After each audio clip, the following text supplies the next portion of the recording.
এমন 5টি প্রাণী যারা পৃথিবী থেকে চিরতরে বিলুপ্ত হয়ে গেছে। আর বিশ্বাস করুন, 1 নম্বরের প্রাণীটি সম্পর্কে জানলে আপনি সত্যিই অবাক হয়ে যাবেন। Number 5, great oak. এটি ছিল একটি পাখি যে উড়তে পারতো না, কিন্তু সাঁতার কাটতে ছিল অসাধারণ দক্ষ।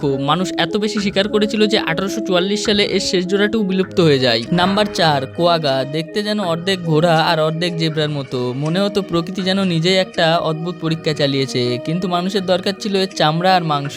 শেষ পর্যন্ত 1883 সালে এই প্রাণীটিও পৃথিবী থেকে সম্পূর্ণ হারিয়ে যায়। Number 3, passenger pigeon. একসময় এরা যখন দল বেঁধে আকাশে উঠতো তখন পুরো আকাশই কালো হয়ে যেত, কিন্তু অতিরিক্ত শিকারের কারণে এদের বিশাল জনসংখ্যা একসময় শূন্যে নেমে আসে। Number 2, thylacine. দেখতে অনেকটা কুকুরের মতো হলেও এর শরীরে ছিল বাঘের মতো ডোরাকাটা দাগ। 1936 সালে শেষ থাইলাসিনটিরও মৃত্যু হয়, আর তারপর থেকে এটি শুধু ইতিহাসের পাতায় রয়ে গেছে। নাম্বার 1, ডোডো। সবচেয়ে নিরীহ পাখিগুলোর মধ্যে একটি। মানুষের প্রতি এদের কোনো ভয় ছিল না, আর সেটাই শেষ পর্যন্ত এদের সবচেয়ে বড় ভুল হয়ে দাঁড়ায়। মাত্র কয়েক বছরের মধ্যেই ডোডো চিরতরে পৃথিবী থেকে বিলুপ্ত হয়ে যায়।